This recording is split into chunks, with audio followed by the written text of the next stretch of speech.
can't think of anything at this time. All But right. I will say this, Judge. Yes. While I have been on house arrest, some of the girls, while I was incarcerated, they told me that you had a YouTube channel, so I got an opportunity to watch it.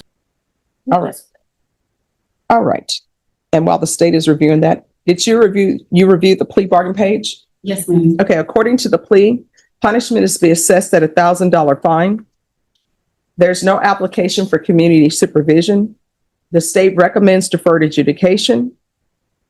This will run concurrent with 2025 PF 40428. Court is being informed by defense counsel. That's a county court cause number. Yes, Judge, and that is the pre-file, but the filed case number will be 2025 CC 014365. 365. Yes. Any objections to the court adding that to the paperwork? No. All right. So, and it's to run concurrent with 2025 CC 014365, which is also 2025 PF 40428. And the state will take in consideration 2025 CR 010957. Did you understand that to be the plea? Yes, ma'am. Defense is at the plea? Yes. State is at the plea? Yes, sir. Did you review the waiver of appeal paragraph with your attorney? Did you understand it and sign it in both places? Yes, ma'am. By signing that, you're waiving your right to appeal. The only items that can be appealed are written pretrial motions that have been filed, heard, and ruled upon by the court. Did you understand? Yes. Counsel, have there been any such motions? No. Outside the agreement, the state is recommending that your community supervision be for a term of 5 years. There be a TAP evaluation, 150 hours of community service restitution, no contact with the complainant or 7-Eleven convenience stores, MIC evaluation, referral to Center for Healthcare Services, MRT, and anger management.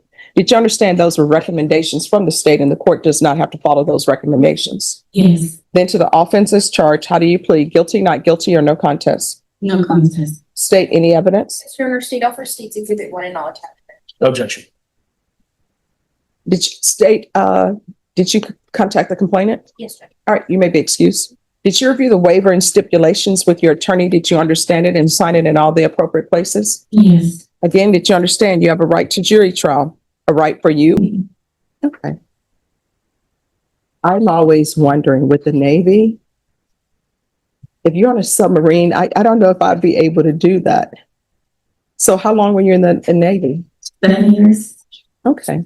And do you have family support here? No. Right. Where is your family? Which state? Illinois. Do you want to transfer back to Illinois? Okay. No, if you want to transfer back to Illinois, we can do that. So are you 100% sure that's what you want to do? It's up in the air. I have a house in Texas that I'm still trying to be able to do.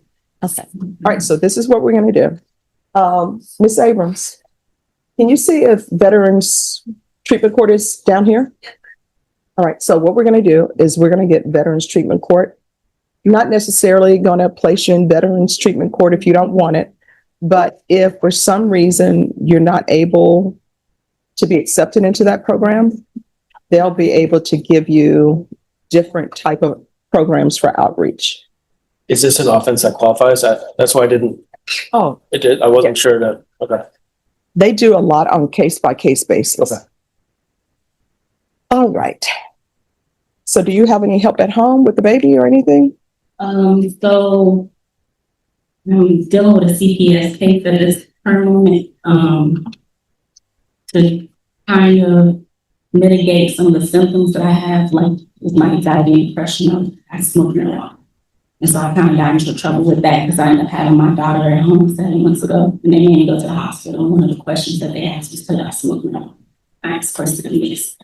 I had been working on a medical marijuana card prior to me being arrested, but I did get my medical marijuana card, so that's why I wanted to make sure, like during the probation, would that be an issue? Because I do have my medical marijuana card. No, just make sure that you give that to your probation officer, so that won't be an issue, and your attorney can help you get that to them. All right. All right. So does she have any type of priors or no? I don't believe she has any criminal history, Judge. No criminal history? No. Right. So it seems like on this day, everything just converged? It was a bad day, Judge. She found out she had a warrant for an unrelated case due to the leaving court early, is my understanding. So she was having difficulty at that time. Which court was that? They said she left. 7 or 13. One of the two family violence courts. And she didn't have her wallet. She took a can of Coke. Her wallet was outside. So unfortunately, she took the can of Coke out, and then she had the money to pay for it. And then that's what happened.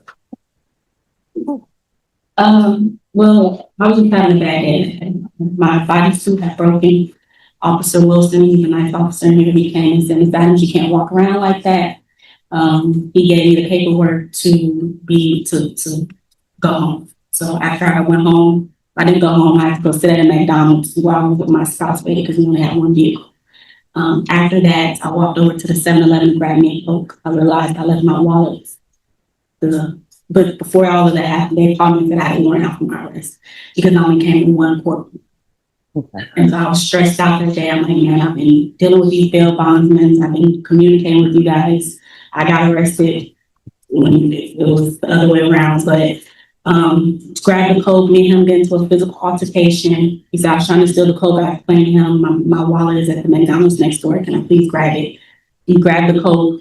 I went back to McDonald's, grabbed my wallet, came back, tried to pay for the Coke. He told me to get the F out the door. And I started knocking over a couple pieces of candy, and that's when he called the cops and they came and arrested me. So originally when I took the Coke out of the store, he didn't call the police. He just told me to leave. But just so I could show good faith that I wasn't trying to steal the Coke, I was just having a mess of the day. I came back in there so I can pay for it, and that's when I had called a retaliation. Okay. All right. This is what the court is going to do. The court is going to sentence you to 2 years deferred adjudication. There's $1,000 fine. That will be probated.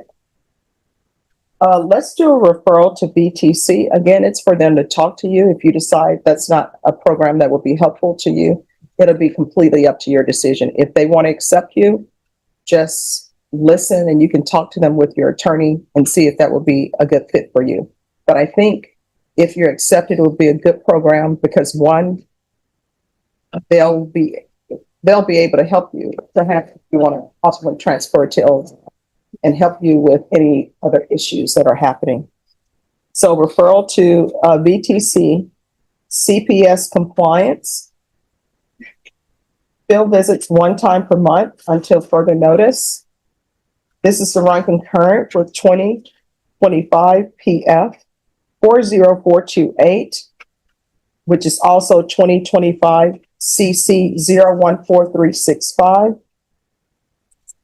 Taking into consideration 2025 CR 010957, 150 hours of community service are 11 convenience stores. So you're going to have to go to somewhere other than 7-Eleven. Probation, is there anything else? I'm just asking him if there's anything else. Proof of employment within 60 days. No employment as a home health care provider or with minors. Is there anything else? And you did say regular court. Of course I did not. But I appreciate you covering for me. There's to be regular reporting by Zoom or in person and regular random UAs, or she can do a patch. Your attorney will explain to you what the patch is. And she does have, she says, a marijuana card. So she'll be giving that to you. Is there anything else? Is there anything else you need from the court in order to be successful? Can't think of anything at this time. All But right. I will say this, Judge. Yes. I have been on house arrest. Some of the girls, while I was incarcerated, told me that you had a YouTube channel, so I got an opportunity to watch a couple of your videos. Okay. So, and I hope that means that this wasn't, I always tell people, court, yes, can be a scary place, but hopefully people will become educated about what happens in court, how to dress appropriately, how to respond appropriately. So you're currently on GPS, Yes. and is that through this court? Yes, sir. All right, state, do you have any objection to removal of GPS? All right, and remove GPS. All right, did you review the document entitled Trial Court Certification of Defendant's Rights to Appeal with your attorney? Did you understand it and sign it? That's the thing. Yes. All right, because this is a plea bargain agreement, because I followed your plea bargain agreement, and because you waive your right to appeal, you do not have the court's permission to appeal. Do you understand? Yes. All right, we can go off the record. So here's the thing. In this court, to be successful on probation, communication is key. If there's an issue, call your probation, let them know about it. If you feel they're not addressing it, you can always come back here and address it with me, all right? All right, good luck. And somebody from Veterans Treatment Court will come down and speak with her. We're gonna go handle county court 2 and we'll be right back up. All right, thank you.